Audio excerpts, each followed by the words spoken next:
let's take a minute and examine your good old days. Yeah. So you're writing about a complex person in a complex moment, and you're doing it many decades later. Yeah. As you have come to understand his place in this larger musical history. What does the song do with Miller, and what are you doing experimentation-wise that might suggest it's not about Miller, it's about something else? Well, when I wrote the song Good Old Days, I was invited out to Macon and to hear at Capricorn Studios by another songwriter by the name of Ben Arthur for a program called Acoustic Cafe Live. And when he mentioned Macon, Georgia, I knew that Emmett Miller had come from Macon. And I just wanted to put out there, let's talk about Emmett Miller, because he's such a controversial figure. But if you really start listening to his recordings, his music is really beautiful in many different ways. He also, again, for doing a racialized style, he's not really saying any nasty words, which other performers, you will find that they say some of the nasty words, you know, and his material isn't so racially charged outside of the performance style in a way that you could see there's crossover potential, so that it sort of thins out the blackface part of his story. So that was always intriguing to me. So when I heard Macon, Georgia, let's write a song about a Macon, Georgia native, I said, let's do Emmett Miller, because the point of the program was that we would get together, we'd write the song in one day and record it, just all in one day. So we went over to the Capitol Theater, where Emmett Miller did his very first performance in a singing contest when he was 10. And so we went over there and wrote the song in the theater itself. And then we recorded it here at Capricorn Studios. So when we started talking about it, we had a local historian who had mentioned two things. He had mentioned that Emmett Miller was not a kind old man, so that was also something too, is that he had a problematic personal history as well, including having died of alcoholism. Is very, very sad. And this local historian had mentioned that he had a young wife that he had kept with him, that at one point she had told our historian that Emmett was waiting for the day that minstrelsy came back. He was just raring and waiting for the day it would come back. But she always knew it was never coming back, and it wasn't coming back, especially by 1953 or 54 when he died unceremoniously, sadly enough, in the back of a flop house, is what I was told. Minstrelsy wasn't coming back, you know.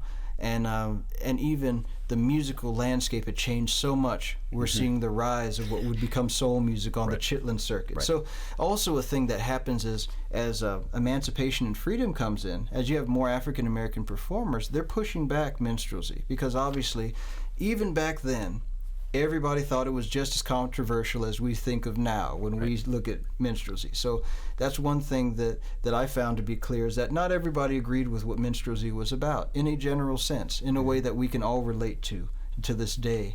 And soul music came in and just knocked a lot of that old music out of the way. And Emmett Miller was part of that old music that just got swept right to the side, because there's a new message, a new experience, and as African Americans had more opportunities, they wanted to express themselves in those experiences as well. And Emmett Miller's music just doesn't fit fit any of those criteria, you know. Didn't fit the criteria for even back to the Harlem Renaissance all the way to now. And when I started working on Good Old Days, that notion that his wife knows that it's never coming back, but he is focused on minstrelsy one day coming back. I thought that was the crux of the conversation and the crux of the story. So I wanted to just use some imagery that would evoke that style from way back. So the first verse is, "You see a weeping willow bending in the breeze, past the spinning wheel of a riverboat queen, and a four-piece band playing hot ragtime," which evokes those early days on the riverboat, and minstrelsy was always pushing the old riverboat days. So I wanted to get a little bit of that imagery in the weeping willow. And you were belting it out, singing in your prime, what Emmett Miller was doing. your lips were red and your eyes were wild, which is part of the minstrel mask. Right. And you thought Jack Johnson taught you how to smile, which is also just a reference back to the famous boxer Jack Johnson, who also used the stereotypes people laid on him to both elevate himself into eventually becoming the heavyweight champion of the world, but it also was the thing that destroyed him because he used that negative imagery, right. and the media used negative imagery against him. So I thought he would be a perfect person to mention. But when the mask is broken, the shards are on the floor, you got to keep wondering what you're still fighting for.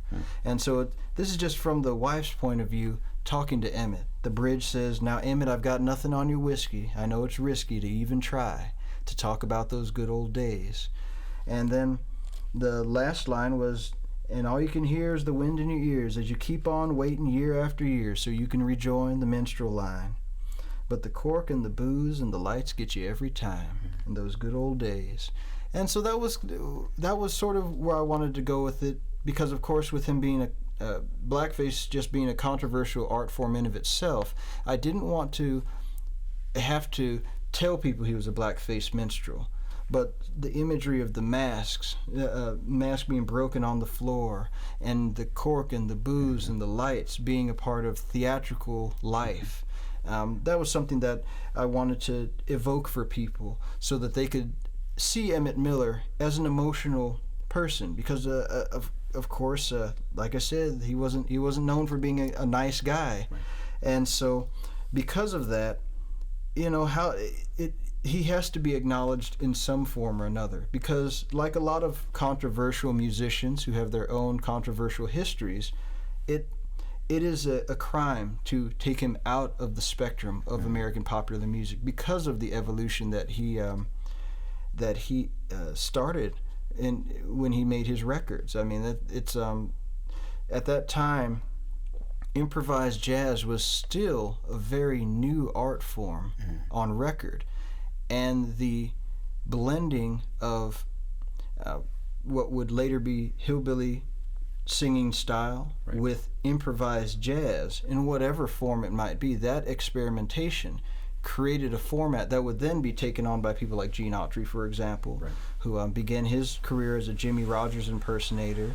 And Jimmy Rogers himself was said to have traveled on the circuit, the vaudeville circuit, with Emmett Miller briefly at one point or another, before he then broke off and became the father of country music as we know it. So Emmett Miller is like just little glimpses, little shadows in between the cracks of popular music. And that's one of the reasons I wanted to acknowledge him, because it's when you hear his music, and his comedy is actually quite funny too. When you sit down with some of the sketches, it's actually very funny, especially the Lion Tamer, which is one of my favorite. Or there's another one called 1,000 Frogs on a Log, and they're just some really clever jokes, clever wordplay.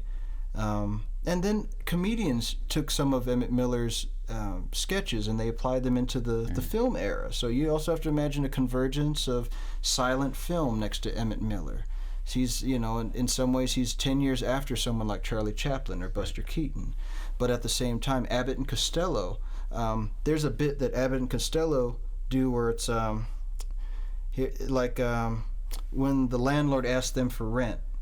He says, "Okay, well, I only got $13. He's asking for $27. Okay, I'm going to show him how I'm going to put $13 into $27. That makes sense." And so there's a whole bit, and he actually writes on the wall and writes this whole formula to outdo the landlord. Now, this is a bit that Emmett Miller performed as well. So this is part of his comedy on the vaudeville stage. Now, and if we think of film and television as being an adaptation of the vaudeville stage, some of Emmett Miller's material creeps into the evolution of what would become television as well as popular music. So again, it starts to, all these layers start to reveal themselves, especially once you get into the material that Emmett Miller was performing. And like I said, even though it's racialized, he doesn't tend to use any he doesn't use the N-word. He doesn't call people COONs and all that sort of stuff that are a part of the older tradition that he represents. He was actually had a very progressive